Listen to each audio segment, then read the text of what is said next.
ये नालायकी और मूर्खता का कॉम्बिनेशन था। ये विपक्ष के किसी भी नेता को अब कितना दिन रोक दीजिएगा। लखीमपुर में राहुल जी को जाते वक्त रोका, हाथरस पे रोका, यहाँ पर भी रोका। नीतीश बाबू को किस बात का डर है? मोदी जी के गुजरात में सीएम बनने के बाद और देश में प्रधानमंत्री बनने के बाद सभी की आवाज को कुचलना, पूरे दलित और वंचित वर्ग के लोग टाइट हो गए। और कर्पूरी ठाकुर छात्रावास में थे, उसको भी रोक दिया, उसका भी पुलिस परमिशन कैंसिल कर दिया। आज मोदी और आरएसएस की सरकार को झुकना पड़ा। जो पीड़ित है, जो शोषित है, वंचित है, उसके ऊपर एक फोकस करना। राहुल जी की सामाजिक न्याय के मुद्दे पर एक कमिटमेंट है। गुजरात में भी इस चैलेंज को फेस कर रहे हैं।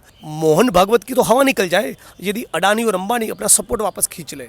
सामाजिक न्याय की एक लकीर कांग्रेस पार्टी ने खींच ली है। जब तक इस मुल्क में से छुआछूत का खात्मा न हो, गुजरात में आज भी B team, sleeper cell, compromised Bhajpa के साथ जिनका सेटिंग है, वो लोग बचे हुए हैं। लड़ा जा सकता है मोदी जी से? लड़ा जा सकता है। कौन से खेत की मूली है? मेरे साथ खास मेहमान हैं, बिहार दौरे पर जिग्नेश मेवानी हैं। लगातार कांग्रेस की कोशिश है कि जो वीकर सेक्शन के समाज से हैं, शोषित वंचित समाज से हैं, दलित, पिछड़े, आदिवासी, किसान, अल्पसंख्यक, उनके मुद्दे को, उन्हीं के नेताओं को आगे बढ़ाया जाए। लगातार कांग्रेस पर सवाल उठते थे कि वो वीकर सेक्शन के नेताओं को तरजीह नहीं देती है। जिग्नेश मेवानी गुजरात में कार्यकारी अध्यक्ष भी हैं और बिहार के भी वो अब बागडोर संभाल रहे हैं और लगातार बिहार के दौरे पर हैं। क्या लग रहा है, कल जो कार्यक्रम हुआ, खासकर आप लोग दलित और पिछड़ों पर फोकस कर रहे हैं, कल जो घटना हुई उसको लेकर? तो मैं कहूँगा ये नालायकी और मूर्खता का कॉम्बिनेशन था। क्या राहुल गांधी को, आपको, हमको, कांग्रेस पार्टी के किसी भी सिपाही को या विपक्ष के किसी भी नेता को अब कितना दिन रोक दीजिएगा? एक बार, दो बार, तीन बार, चार बार, क्या फर्क पड़ेगा? आपने लखीमपुर में राहुल जी को जाते वक्त रोका, हाथरस पे रोका, यहाँ पर भी रोका, उसे क्या हासिल होगा? और नीतीश बाबू को किस बात का डर है? यदि सचमुच 20 साल में कुछ काम किए हैं दलितों के लिए, पिछड़ों के लिए, अति पिछड़ों के लिए, वंचितों के लिए, तो आए राहुल जी, आए 10 बार आए। उनके पेट का पानी हिलना नहीं चाहिए, लेकिन उनके पेट में चूंक है, दर्द है, बौखलाहट है, घबराहट है कि कहीं कि पूरे प्रदेश का दलित, पिछड़ा, अति पिछड़ा उनके और गठबंधन के साथ और भी टाइट तरीके से जुड़ न जाए। ये गुजरात मॉडल है। गुजरात में इसी तरह आप देखिए, गुजरात में जिग्नेश मेवानी ने प्रोटेस्ट शुरू किया जब आपने जमीन का आंदोलन चलाया। उससे पहले तो गुजरात में तो आंदोलन ही नहीं होता था। एक समय आया जब जिग्नेश मेवानी, हार्दिक पटेल और ठाकुर, अल्पेश ठाकुर, आप तीनों की तिकड़ी थी और सबसे शानदार परफॉर्मेंस किया आपने। वो 100 सीटें आई थी। पहले आंदोलन नहीं होता था ऐसा नहीं है, लेकिन मोदी जी के गुजरात में सीएम बनने के बाद और देश में प्रधानमंत्री बनने के बाद हर आवाज़, चाहे वो यूट्यूबर हो, कोई इंटेलेक्चुअल हो, कोई पत्रकार हो, विपक्षी दलों के नेता हो, एनजीओस के कार्यकर्ता हो, सभी को दबाना, सभी की आवाज़ को कुचलना। आज जब मैं बात कर रहा हूँ, ठीक 24 घंटे पहले गुजरात का सबसे लीडिंग जो न्यूज़पेपर है गुजरात समाचार, उनके जो मालिक है, उनके तंत्री बाहुबली शाह, उनकी भी कल ईडी ने गिरफ्तारी कर दी। राइट? तो हर संभव तरीके से आवाज़ को दबाने की, कुचलने की कोशिश करते हैं। लेकिन बिहार में कल पूरा करंट आ गया है। पूरे दलित और वंचित वर्ग के लोग टाइट हो गए हैं, क्योंकि राहुल जी उनसे संवाद करते भाई कि स्टूडेंट के ऊपर क्या बीती है, उनके साथ किस प्रकार का डिस्क्रिमिनेशन हो रहा है, हॉस्टल में किस प्रकार की सुविधा होनी चाहिए, किस प्रकार की नहीं है, उनके क्या अरमान है, उनके क्या सपने हैं, किस प्रकार के उनको रोजगार की तलाश है, क्या मानते हो इन परिस्थितियों को लेकर। बिहार में आने वाले दिनों में वो राजनीतिक रूप से कहाँ जुड़ना चाहते हैं, ये डायलॉग तो मोदी जी भी करें, राहुल जी भी करें, तो सबके लिए छूट होनी चाहिए। राइट? बिहार में आपको बड़ी जिम्मेदारी है आपके कंधों पर। नहीं, ऐसा कोई फॉर्मल तो रिस्पॉन्सिबिलिटी है नहीं, और पार्टी का कार्यकर्ता हूँ तो पार्टी बुलाती है युवाओं के साथ संवाद करने के लिए, तो मैं भी शिक्षा न्याय संवाद करने के लिए सीतामढ़ी आया। फेमस हैं आप नहीं तो बार नेता विधायक तो बहुत है पार्टी में, ऐसा नहीं, 700 विधायक। मैं मुद्दे पर आता हूँ। कल सीतामढ़ी में मेरा मुद्दा नहीं है। नहीं सोचिए, बिहार में लोग पूछते हैं कि रिप्रेजेंटेशन कहाँ है हमारा। तो सही है, तो मैं हूँ उस महीने में उनका प्रतिनिधि। तो कल सीतामढ़ी में हमारा भी कार्यक्रम था और कर्पूरी ठाकुर छात्रावास में, तो उसको भी रोक दिया, उसका भी पुलिस परमिशन कैंसिल कर दिया। तो आपके सभी दर्शक जो विशेष तौर पे दलित बहुजन बैकग्राउंड के जो साथी इस वीडियो को देख रहे हैं, उन सभी को भी एक अपनी अपनी पोस्ट डालकर फेसबुक पे, ट्विटर पे, इंस्टाग्राम में क्रिएट करना चाहिए कि विपक्षी दल के कोई भी नेता चाहे वो कोई भी हो, कोई भी पॉलिटिकल पार्टी से, केवल राहुल जी नहीं, सबका स्टूडेंट के साथ इंटरेक्ट करने का, विशेष तौर पे दलित बहुजन के साथ बात करने का उनका पूरा अधिकार है। उस अधिकार को जो रोकने की कोशिश करे, उन सब के खिलाफ हम लोगों को खड़ा लेकिन होना एक सवाल उठ रहा है, कांग्रेस ना बहुत यहाँ नॉट बोल्ट बहुत टाइट करते हैं लोग बिहार में। कांग्रेस पर सवाल उठ रहा है कि CWC कांग्रेस वर्किंग कमेटी में बहुत कम संख्या में दलित पिछड़े लोग हैं। बिहार में अगर पिछले चुनाव तक देखें तो टिकट बंटवारे में 75% जनरल तो आगे कैटेगरी है। को टिकट में। अभी क्या क्या है आप लोग के जहन में, क्या है? क्योंकि बिहार में ये सब सवाल पूछे जाते हैं। हाँ, नहीं, अगर पूछे मैं जाने नहीं चाहिए। पूछूं आपसे तो मुझे बड़ी बिल्कुल, गालियां पड़ेंगी बिल्कुल। कि रिप्रेजेंटेशन पर आपने सवाल क्यों नहीं पूछा। और आपका तो बिहार में भी आपका संगठन लगातार काम कर रहा है, आपके जो तमाम कार्यकर्ता हैं वो कांग्रेस ज्वाइन भी कर रहे हैं, मनीष जैसे कार्यकर्ता आपके मजबूत साथी रहे वो ज्वाइन कर रहे हैं, तो ये सवाल पूछा जा रहा है नहीं, कि क्या बिल्कुल। अभी तो भागीदारी हमारी जो दिला पाए? PCC चीफ है बिहार प्रदेश कांग्रेस कमेटी के, वो भी शेड्यूल कास्ट से बिलोंग करते हैं। मैं भी आज 2 बार विधायक हूँ कांग्रेस पार्टी की ओर से, वर्किंग प्रेसिडेंट हूँ। खड़गे साहब हमारे नेशनल प्रेसिडेंट है। और राहुल जी लगातार, इसमें एक आदमी भी ये ना नहीं बोल सकता कि बहुत कंसिस्टेंटली, सातत्यपूर्ण और जेन्युइनली पिछड़ों के, अति पिछड़ों के, माइनॉरिटीज़ के, दलितों के, वंचितों के सवाल को वो लगातार उठा रहे। वो ऊना के आंदोलन में भी हमारे साथ थे। रोहित वेमुला की जब सांस्थानिक हत्या हुई तब भी वो राधिका वेमुला जी के साथ खड़े थे। भीमा कोरेगांव में जिस प्रकार से नक्सली बोलकर आम्बेडकराइट्स को, एक्टिविस्टों को टारगेट किया, उस मुद्दे पर भी राहुल जी बोले। दिल्ली में रविदास का मंदिर टूटा, उस पर भी उन्होंने प्रतिक्रिया की। हाथरस में भी गए, लगातार कास्ट सेंसस के मुद्दे पर उतना उन्होंने प्रेशर बनाया कि आज मोदी और RSS की सरकार को झुकना पड़ा। मैं आपको व्यक्तिगत रूप से 12 सालों से जानता हूं, आप राहुल जी को 10 सालों से उनके साथ काम कर रहे हैं। ऐसा क्या एकाएक हो गया? क्या सत्ता से नहीं, बाहर है उनकी- पार्टी इसलिए आप इस नहीं, मुद्दे पर आ रहे हैं, या उनकी- राहुल जी की समझ सोच, ये मतलब एकाएक इतना बड़ा ट्रांसफॉर्म कास्ट सामाजिक सेंसस न्याय की का- तरफ आना? कास्ट सेंसस का मुद्दा उन्होंने उठाया, उसके पहले वो रोहित वेमुला के परिवार के साथ खड़े थे ही, वो ऊना के विक्टिम्स के साथ थे ही थे, राइट। तो उनकी एक वंचितों के प्रति उनकी एक सोच है। यूपीए की जब सरकार रही तो मर्यादाएं भी रही होगी हमारी, और खामियां भी रही होगी, लेकिन यूपीए की सरकार में राइट टू फूड की पॉलिसी बनी, मनरेगा की योजना आई, राइट टू इन्फॉर्मेशन एक्ट आया, राइट टू एजुकेशन आया, जिसने समाज के दबे कुचले लोगों को एक आवाज़ दी है। एट्रोसिटीज़ एक्ट में अमेंडमेंट भी आया। तो राहुल जी की खुद की एक लाइन है कि जो पीड़ित है, जो शोषित है, वंचित है, उसके ऊपर एक फोकस करना दिल से। दिल से। अब इस मामले क्योंकि में आप बहुत कैलकुलेटेड हाँ, आदमी, आप बहुत भांपते हैं मैं- राजनीतिक मेरी रूप से, गलती आपने होगी, लंबा पार्टी संघर्ष की किया। गलती होगी तो मैं उसको ऑन कैमरा स्वीकार भी करूंगा, राइट। हमने कभी कोई गलती की ही नहीं, ऐसा तो नहीं कह सकते ना। लेकिन वो आदमी को आप किसी भी एंगल से आप परखे, और इनफैक्ट मैं यहाँ तक कहूँगा कि भाजपा को भी आप पूछे तो वो बोलेगी नहीं, राहुल जी की सामाजिक न्याय के मुद्दे पर एक कमिटमेंट है। बीजेपी है यहाँ, उसके पास केंद्र में सरकार है, राज्य की सरकार है, संसाधन है, मीडिया है। लड़ाई आपके लिए, कांग्रेस बहुत बुरी स्थिति में नहीं है, 20 से ज़्यादा आपके विधायक हैं। मैं आपको बता रहा हूँ, कितना भी उनके पास संसाधन हो, वो एक चैलेंज तो रहेगा। गुजरात में भी इस चैलेंज का हम लोग एक प्रकार से इस चैलेंज को फेस कर रहे हैं। अभी क्या हुआ है कि जो लेवल फ्लेइंग फील्ड अंग्रेजी में जिसको कहते हैं, आप 2 तलवार लेकर आए, मैं भी युद्ध के मैदान में 2 तलवार लेकर आया, मैंने आपको गिरा दिया तो मैं बलवान हो सकता हूँ, या आपने मुझे गिरा दिया आप बलवान हो सकते हैं। लेकिन मैं 2 तलवार लेकर आया और आप 2 बंदूक लेकर आओगे या 2 मशीन गन लेकर आओगे तो आपकी जीत निश्चित है। तो उस प्रकार से भारत का जो पूंजीपति वर्ग है वो पूरा रॉक सॉलिड आज RSS और बीजेपी के साथ है, ठीक है। तो RSS की जो लाखों करोड़ों में कैडर है, उसके हाथ पाँव जो हिलते हैं, उनकी जेब में जो पैसा आता है वो तो उद्योगपतियों का है, पूंजीपतियों का है, राइट। तो मोहन भागवत की तो हवा निकल जाए यदि अडानी और अंबानी अपना सपोर्ट वापस खींच ले। तो ये मनु और मार्केट फोर्सेस, पूंजीपति और मनुवादी फोर्सेस का एक जो गठजोड़ है, उसके कारण पूरे हिंदुस्तान में लड़ाई बहुत मुश्किल हो गई। लेकिन तादाद में हम लोग हैं, ये मनुवादी जिनके साथ खड़े हैं वो तो 10, 12, 15% लोग हैं। बाकी बाकी तो हम 85% के करीब लोग हैं जो पीड़ित, शोषित, वंचित समुदाय है, दलित है, मुस्लिम है, DNTs है, आदिवासी है, पूरा OBC इतना बड़ा तबका है। तो वो सारा वंचित वर्ग 80%, 85% लोग तो हम हैं। तो हो क्या रहा है, केक के ऊपर जो चेरी चिपकी हुई है, राइट, वो हम 85% लोगों को मिल रही है और 15% लोग पूरा केक खा रहे हैं। तो जाति जनगणना के मुद्दे को भी इसलिए उठा रहे राहुल जी और हम सभी लोग कि 2 साल में, 5 साल में, 10 साल में, 15 साल में, आने वाले दशकों में फिर जनगणना जब हो जाएगी कि इतना OBC है, इतना आदिवासी, इतना दलित, तो फिर संसाधन उनके पास कितने हैं।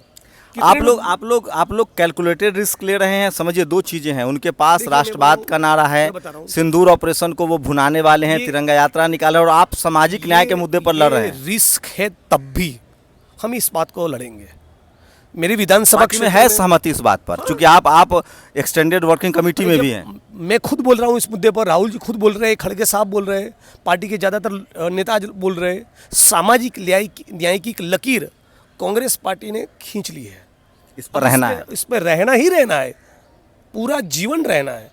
जब लोग कह रहे हैं कि बिहार में चूंकि सामाजिक न्याय के नाम पर राजनीति होती है, जब तक इस मुल्क में से छुआछूत का खात्मा न हो, जब तक एक भी सफाई कर्मी गटर में उतरकर मरने के लिए मजबूर है, जब तक सर पे मैला ढोने की प्रथा जिंदा है, जब तक संसाधनों का बंटवारा आदिवासी ओबीसी दलितों में न हो, हम लोगों को भी टेंडर मिले, कॉन्ट्रैक्ट मिले, जमीनों का आवंटन हो, सत्ता में भागीदारी हो, जुडिशरी में अपने लोग जाए, मीडिया में जाए, एडमिनिस्ट्रेशन में जाए, तब तक सामाजिक न्याय की लड़ाई चाली रहेगी। सामाजिक न्याय की लड़ाई तब तक जब तक समाज में सामाजिक अन्याय है।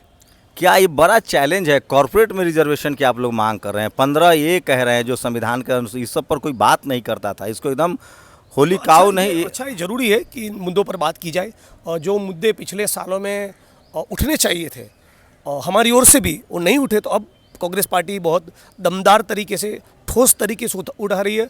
और पार्टी का इक्का दुक्का प्रवक्ता या नेता मेरी तरफ कोई बोल रहा है ऐसा नहीं है, पूरे जो सेंट्रल लीडरशिप है तमाम प्रवक्ता इस मुद्दे पर बोल रहे हैं, हम जैसे तमाम लोग बोल रहे हैं, राहुल जी, सोनिया जी, प्रियंका जी सभी बोल रहे हैं, तो एक कमिटमेंट है। जिग्नेश साहब एक क्रेडिबल चेहरा है, आपने बीजेपी का गढ़ है, बीजेपी की लेबोरेटरी है गुजरात, आपने वहाँ कांग्रेस का दामन थामा, आप लगातार बने। राहुल जी वहाँ कह रहे थे कि हमारे यहाँ बीजेपी के लोग हैं, उनको हम धीरे धीरे साइड करेंगे। ये लगभग देश में स्थिति है। क्या अभी भी स्लीपर सेल के लोग बचे हुए हैं कांग्रेस में? 110% गुजरात में आज भी B team, sleeper cell, compromised Bhajpa के साथ जिनका सेटिंग है, वो लोग बचे हुए हैं। उनकी हकाल पट्टी होगी, उनकी हकाल पट्टी हर कीमत पर होनी चाहिए। दिल्ली में भी है, गुजरात में तो है ही। दिल्ली, अब तो आप दिल्ली में भी है। दिल्ली में आप तो एक्सटेंडेड वर्किंग कमेटी में भी है, बड़ी बैठकों में। नहीं, मैं नहीं हूँ, अभी नहीं है, नहीं हूँ। लेकिन आप जब अभी वर्किंग कमेटी की मीटिंग हुई गुजरात में, तो उसमें आप बता रहा हूँ, जिस प्रदेश में भी हो गया, धीरे धीरे करके सबको साइडलाइन किया जाएगा। कैसे आइडेंटिफाई करते हैं?